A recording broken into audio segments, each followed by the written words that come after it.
Here are some excerpts from Telecare Corporation's 2011 Administrator and Corporate Manager meeting recently held in Oakland, California.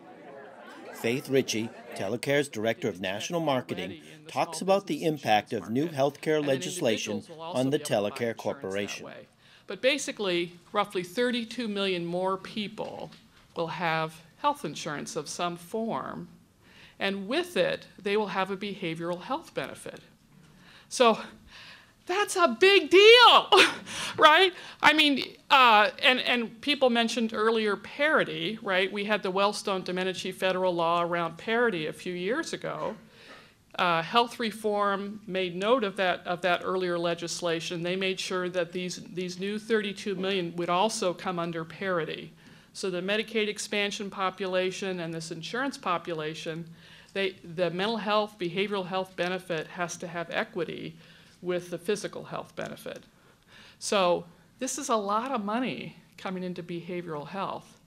It's still kind of murky, but the estimates are somewhere between 16 and 25 billion bucks a year. So we know a lot of people are going to suddenly have Medicaid. We have questions about what this population will look like. We know many of them will have mild to moderate mental health conditions. So that's important in our field, but perhaps less important to Telecare because, of course, we focus on the seriously mentally ill. So, one of our questions is, in this Medicaid expansion group, how many are going to be seriously mentally ill? And you can help us answer that because, frankly, we don't know the answer to that question yet. With Medicaid expansion, we could have something I call behavioral health light, right? So think of more traditional insurance where you get 10 outpatient visits and 10, acute days, and, they're checking those off. It is possible the new Medicaid expansion population will get a behavioral health light benefit. We don't know yet. It's still kind of murky and stuff's still getting written, and this is really going to get decided state by state. The National Council did publish something that suggested that states could define their benefit based on disability. So if you're disabled in our kind of traditional population, you could get the full Medicaid benefit. That's a critical question for Telecare because, of course, for our services, we're going to care about the folks that are disabled from an SMI condition, and we need the full Medicaid benefit. So still waiting to see what happens there. I think the takeaway is lots of new people with Medicaid. How many will be SMI adults is one question. The second question is, what will their benefit be? So those are some things to hold in your mind. Some of the examples of the money that's out there, and you may know about these. SAMHSA initially put out a RFP, and what they were interested in funding were physical health care providers being cited in a behavioral health clinic and helping our mental health clients get better physical health care.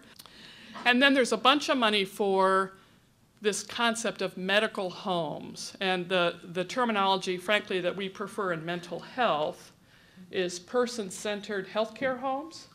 And the idea is it's kind of enhanced primary care in a sense. But again, it takes this team and it wraps around the client and it calls for follow-through, that kind of thing. It's not just the doctor working with the client. And they're offering 90% match, so although in Nebraska that's not quite enough, but in most states that's very exciting. 90% funding for 2 years for people who want to do pilots. So we're hoping it takes a state plan amendment. We really hope that California goes after that. I know Washington's very interested. They've been piloting medical homes for about 18 months now. So we think there may be opportunities in Washington as well. The other thing in federal reform is there's been a huge increase in funding in the community health centers. So that's the FQHC, Federally Qualified Health Center system. $11 billion. So when Rich's partner in LA, the LA Christian Health Centers, the reason they're expanding and going after grants is because there's suddenly all this new money pouring into their system. What's happening kind of closer to home for Telecare, LA put out this RFP for a mobile health team. They are requiring a partnership with a federally qualified health center. So this is now. It isn't tomorrow. It really is right now. And I imagine you're hearing, I don't know all that you're hearing, but I imagine you're hearing about things happening locally. I know counties are very interested in integration. Keynote speaker Pat Deegan introduces Common Ground, a new technology being piloted at several Telecare programs. Common Ground helps people prepare a one-page report and to bring it to their appointment with the psychiatric practitioner. At its most basic, Common Ground helps to unleash the power of consumer survivors to express ourselves within the confines of the very short public sector mental health visit. It helps the whole care team hear the voice of the individual loud and very clearly. The 4 foundational principles on which I built Common Ground are personal medicine, power statements, the idea of decision support, and shared decision making. Here Pat talks about one of the fundamentals of Common Ground, personal medicine. The term personal medicine, and personal medicines are the things that we do, not the things that we take. Personal medicines are the things that we do to create wellness in our lives. And this is the first foundational cornerstone of the Common Ground approach, personal medicine. Pat's talk was followed by a short panel in which Telecare staff talked about integrating Common Ground into their own programs. We've started completing personal medicine worksheets for ourselves, because you want to try it yourself first, and with our members. So we've completed, I think, about 140 out of 150 personal medicine worksheets with our members. There was so many personal medicine worksheets that you would see people right on the sides and on the back. It really just meshes right in with what we do. The beauty of this project is that it's not more work. It's actually, it makes life easier. It will make us more effective. San Diego's really pretty tough, and they were thrilled that we were doing this. And to the point now where Telecare is being brought up in circles and venues that the county would have never mentioned us before. Ann Baker, Telecare's president and CEO, sets the stage for a discussion about Telecare's future growth. You know, historically over our, 20-year history, we've grown on average between 10 and 12%, which is really a good record. But one of the things that we've seen these last few years is everybody thinks we're growing, but we really have grown less. We've grown more like in the range of 3 to 5%. And on the one hand, you can say, well, that's pretty good given that the market was kind of falling apart and it seemed like we were in, this terrible. On the other hand, as an organization, to sustain the kind of investments and activity, we need to pick up that growth rate again and move back more towards, the 10% range. So I think the goal here today is to think about, well, how can we accelerate momentum around some of these initiatives so we can pick up that growth rate again? What about today is new?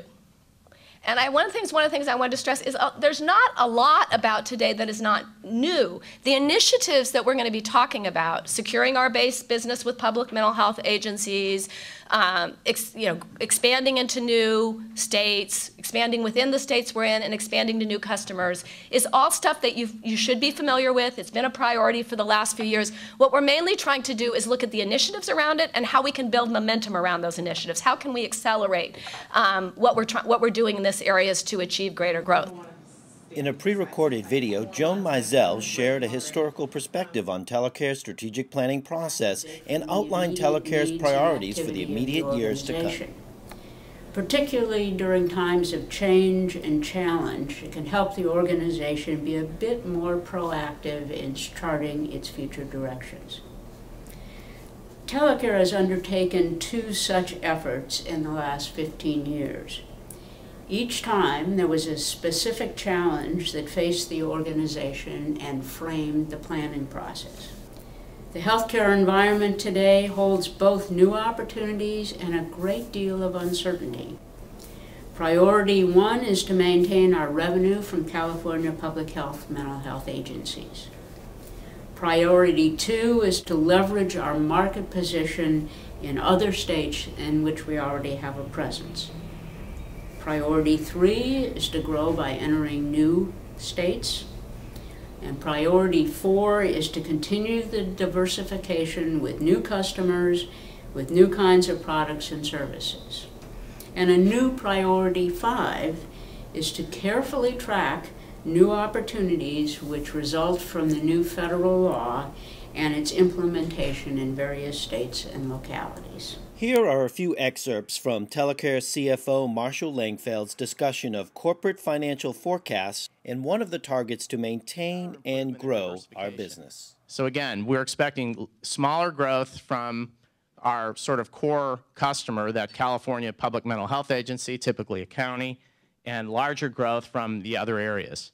Okay, but still very important, that core business that we're going to talk about as priority 1, strategies to maintain that and make sure that that doesn't shrink. Just in words, the targets, modest growth in the base from 138 million to 144 million. In the 16-bed MHRCs, we're expecting to grow about a program a year starting next year, and that's about $3 million a year. And acute crisis opportunities, Ross is going to talk about those. They're very specific things that we are aware of right now. We think those are, could generate about $7 million in revenue. Telecare Senior Vice President Ross Peterson talks about why he thinks Telecare has been so successful. When I do presentations at our managers' meetings, I always talk about the fact that the real success, when you think of people that you really value in whatever they do, they get return business again and again and again. And you can use any example, your hairdresser, person you get your car repaired from. People who do a good job, the way they really get the vote is they get the services again and again and again. And if you look at Telecare, although we have all these people standing up from things that we're doing today that we weren't doing years ago, there's also a lot of stuff that we've been doing for a very long time and been doing it very well. And finally, during our open discussion at the conclusion, the subject of Telecare offering substance abuse treatment was discussed. On your topic of substance abuse, I think 2 things. One is there is a lot of expertise within Telecare in depth on substance abuse treatment. So that's available.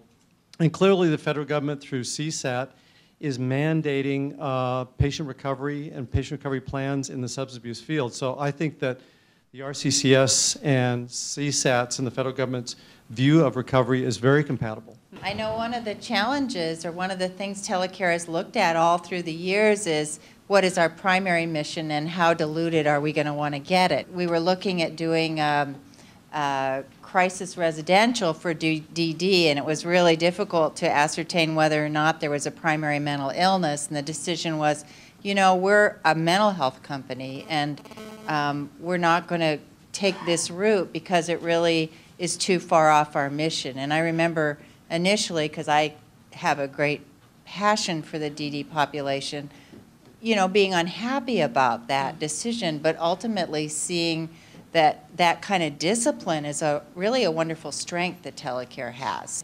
We moved to the idea of there being no door that's the wrong door. A lot of our counties have been talking about that for some time, that every door is the welcoming door. And if Telecare could become the place where you can come here because we can work with the people no matter what you have, that would be a very powerful statement. Concept of no 2 doors was considered state-of-the-art, and that if you were really espousing separating the treatment of co-occurring disorders into straight anything, straight mental illness, straight substance abuse, that was not considered to be state-of-the-art practice or community standard. But that time was very brief, very, very brief. And in fact, it never really got implemented in a lot of places. I think that Telecare is expert at providing the kind of services we provide now. And if we move into straight substance abuse service, we don't have a track record there. And we don't have, I'm not saying we don't have the expertise. I'm saying we don't have the product, we don't have the track record, and I'm not sure that we want to just jump in right away doing something like that. It's not that we couldn't do the work. I know we could do the work. I know we have a lot of people with a lot of expertise in the room already. We could get additional people with expertise and shape it. I think the question becomes, how much of our attention does it take? And does it take us away from the other opportunities that we're talking about? I don't know the answer to that question, but I think it has to be assessed very carefully. And even though we have changed and we have broadened and we haven't stayed the same, we have been pretty clear about our mission to primarily the severely mentally ill. The conference concluded with CEO Ann Baker discussing the difference between Telecare's mission statement and its purpose statement, and what that means for future development here at Telecare. And our purpose statement, as most of you know, is that we exist to help people with mental impairments realize their full potential.